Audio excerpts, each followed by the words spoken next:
Hey guys, it's Miss Chavez, and we are here for another round of vocabulary in context, focusing on context clues using the words around our unknown word combined with our background and prior knowledge to infer the meaning of unknown words. As always, I will go and do a dry run, and then we will go back and analyze the unknown words, and discuss them and their meanings. And then you will go through and do the rest on yourself, by yourself, via Edpuzzle. Sound good? Awesome. Today's text is titled A Born Artist. Okay. To exhibit one's work at the Smithsonian Institution in Washington, D.C. would be a high point in any artist's career. To receive such an honor at the age of 14 is truly remarkable. Yet, that was the age of the Chinese painter Wang Yanni. When her paintings were given their first American showing there in 1989, hundreds of thousands of visitors came and were captivated by her pictures of animals, birds, and landscapes. And in the Smithsonian's Sackler Gallery, audiences were able to watch as Yanni, barefoot and attired, casually in shirt and denim shorts, walked on stage. With deft strokes of the brush, she produced works of art right before their eyes. She did so with total concentration, seemingly unaware of the onlookers. If 14 seems a young age to receive so much attention, consider this. Yanni's first exhibition in her native China was held when she was 4 years old. She has been working diligently at her art since the age of 2. That was when Wang Shiqiang first became aware of his daughter's interest in painting. Himself a well-known artist, he encouraged Yanni by providing her with large sheets of paper, ink, and brushes. These are the traditional materials of Chinese painting. He never gave her a lesson and also discouraged her teachers at school from doing so. He believed such instruction would only stifle her imagination and prevent her from expressing her feelings freely. Sorry, guys. His faith in his daughter's innate talent was fully justified by her early success. In fact, Wang Yanni's fame soon eclipsed her father's fame. Yanni's first subjects were monkeys. She became fascinated with their antics after a visit to the local zoo. She has painted hundreds of pictures of them. One of her favorites is a 30-foot long and took her just 4 hours to complete. It shows 112 monkeys in various postures, each with a different expression. As she grew older, she became more versatile and began painting other creatures, such as birds, horses, and lions. Later, her style evolved. She broadened her range of subjects to include trees, flowers, and especially landscapes. Her interest in landscapes is not surprising because Yanni lives in a region of great natural beauty in southern China, with gently rolling hills, clear streams, and ancient temples. Not far away are the famous cone-shaped Gillian Mountains. The mountains are often shrouded in mist and are a favorite subject of the young painter. Yanni paints what she feels about what she sees rather than simply what she sees. In her paintings of the mountains, she tries to capture the feeling of tranquility that she experienced while visiting. She often begins by spilling ink onto the paper, a method known as pommeau. She follows this with a few tentative strokes. Then she proceeds rapidly until the painting is completed, often in less than half an hour. Yanni often includes an inscription in Chinese characters as part of a painting. A typical one reads, "Autumn is a withering season for the trees, but the animals are happy." By the time she was 16, Yanni had painted more than 10,000 pictures. Today, as an adult, she is still painting. Her work continues to grow and change. She finds new ideas in nature and in the changing world around her. She also finds them through singing and dancing. These are skills that she feels have helped with her painting. In good painting, according to a Chinese saying, the brush sings and the ink dances. Okay. So let's dig into some of these unknown words. And our first word is captivated. It's right here. The sentence reads, hundreds of thousands of visitors came and were captivated by her pictures of animals, birds, and landscapes. Let's think about that. What can we use from this sentence to help us figure out what captivated means? I'd say hundreds of thousands is a good clue, because that many people do not show up for something if it's not something worth showing up for and holds your attention. You know what I mean? Another clue would be the root word of captivated, which is captive. And captive means, I know from past experience, that captive means to hold. So, if we're talking about viewing her pictures of animals and birds and landscapes, and we read the sentence, hundreds of thousands of visitors came and were captivated by her pictures of animals and birds and landscapes, or had their attention held by her pictures of animals, birds, and landscapes. Those two both make sense, even when we substitute the words out. So we're going to write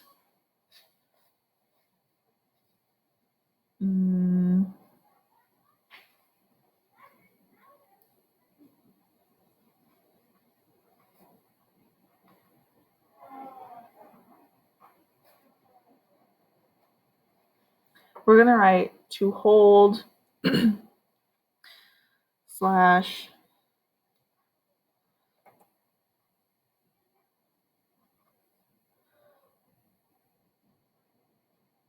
to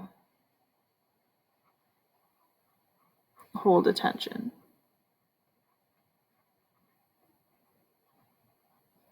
Because we're really talking about the attention of the visitors being held and captivated in awe of. Okay. Our next word is attired. And that sentence reads, and in the Smithsonian Sackler Gallery, audiences were able to watch as Yanni, barefoot and attired casually in shirt and denim shorts, walked on stage. So right away, the words casually, shirt, and denim shorts catch my attention for this word because they're telling me what she's wearing. That she's barefoot and blank casually in a shirt and denim shorts. So right away, my prior knowledge says, but dressed makes sense there. The word dressed. So let's read it. Barefoot and dressed casually in shirt and denim shorts walked on stage. Makes perfectly clear sense to me. So I feel confident writing that attired could mean dressed.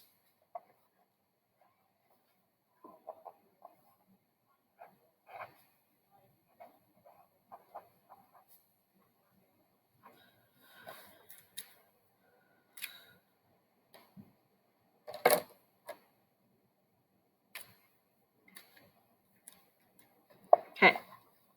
Our next word is deft, and it reads, with deft strokes of the brush, she produced works of art right before their eyes. She did so with total concentration, seemingly unaware of onlookers. And notice I went an extra sentence and didn't just look at the sentence that deft was in. And that's because from my dry read, I know that she's painting with total concentration. And she's producing works of art. So when someone is producing a work of art, they obviously have to be very skillful at it. And to be very skillful, you need to be detail-oriented. very concentrated because you don't want to make a mistake. So we can read, instead of deft, we could read skillful, because I can infer the word skillful from total concentration and works of art, and say, with skillful strokes of the brush, she produced works of art right before their eyes. She did so with total concentration.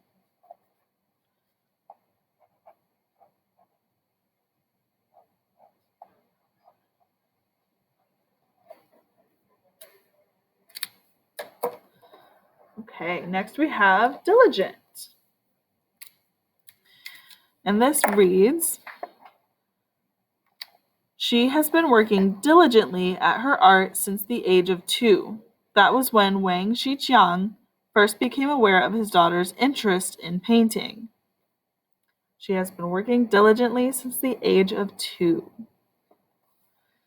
What words can we use from that sentence? Probably the word working, because it tells us what she's working at, like she's actually working, and it lets us know that diligently is telling us how she's working. And she's been doing it since the age of 2, so it takes a lot of commitment. Typically, people don't make that big of a commitment and give their all total concentration to something unless they really care about it. So instead of diligent, let's try and read it with great care, because you have to have a lot of care, great care, to be so good at something so young. She has been working with great care at her art since the age of 2, and that makes sense.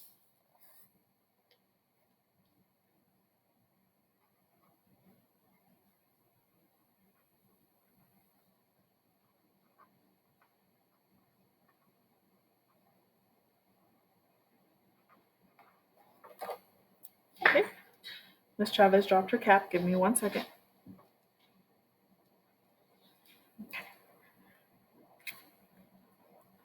Next up, we have stifle.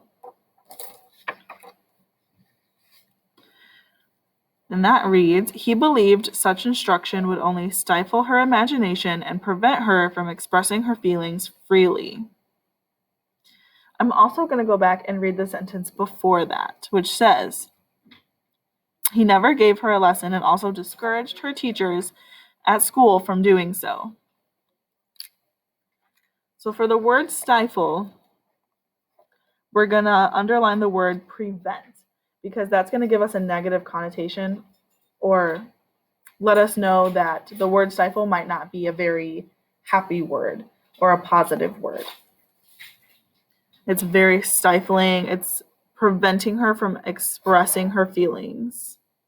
So if you're preventing something from expressing itself or releasing, you could say that you would be smothering it. So let's go back and substitute the word stifle for the word smother and see if it still makes sense. He believed such instruction would only smother her imagination and prevent her from expressing her feelings freely. And that still makes sense. So we can reasonably assume that the word stifle could mean to smother.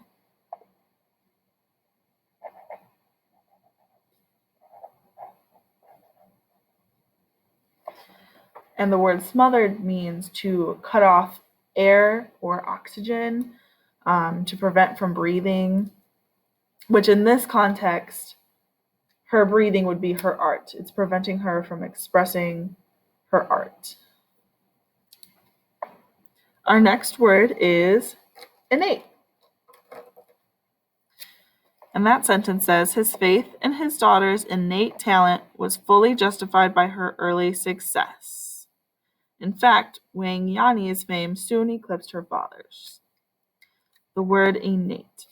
And really the word innate, I'm going to go back up 2 sentences to where it says that he never gave her a lesson and also discouraged her teachers at school from doing it. So we know right off the bat that she was never given a lesson by him or the teachers. So when we read this, his faith in his daughter's innate talent was fully justified by her early success. We know that she was never taught. This was something that she was born with, because it says right in there that she was never given a lesson, and yet she still has all of this talent and all of this success. So we can assume that innate would mean born with, because we know that she's never been taught it in school. And if you haven't been taught something, then you can't really know something unless it's something that you're born with. So I'll write it actually up here.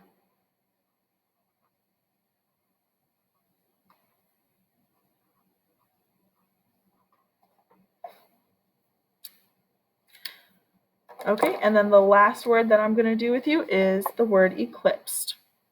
In fact, Wang Yani's fame soon eclipsed her father's fame. There's not too many words in this sentence that I can really pull to help me understand what this word or infer what this word means. But I do have a lot of prior knowledge and background knowledge that I can use. For example, I know from my science classes that an eclipse is where the sun covers the moon or the moon covers the sun. And those are called solar and lunar eclipses, and it's hiding it. So one object is hiding the other. It's overpowering it. It's covering it up. So Wang Yani's fame soon covered her father's fame, meaning that she got more famous than him. She eclipsed his fame. So I'm going to write for my inference of the word eclipsed.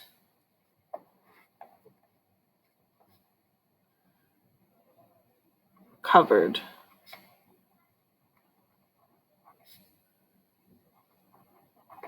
Her father's fame.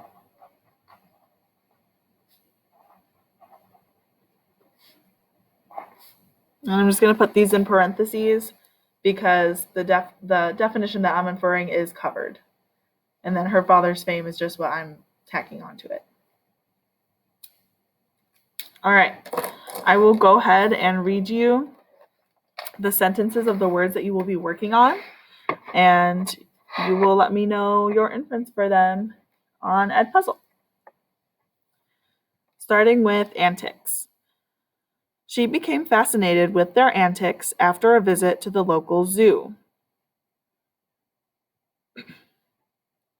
It shows 112 monkeys in various postures. Excuse me, my throat is very dry. As she grew older, she became more versatile and began painting other creatures such as birds, horses, and lions. Later, her style evolved. She broadened her range of subjects to include trees, flowers, and especially landscapes.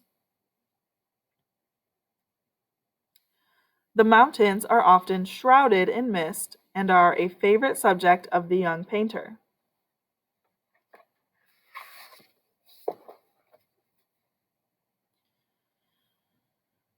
In her paintings of the mountains, she tries to capture the feeling of tranquility that she experienced while visiting. She follows this with a few tentative strokes. Yani often includes an inscription in Chinese characters as part of a painting. All right, that was our last word. Good job following along, guys. Great participation. Let's continue to use surrounding words combined with our background knowledge to infer the meaning of words. I also always encourage you to continue to use these vocab words during our class discussions and in other assignments. It's good practice, I promise.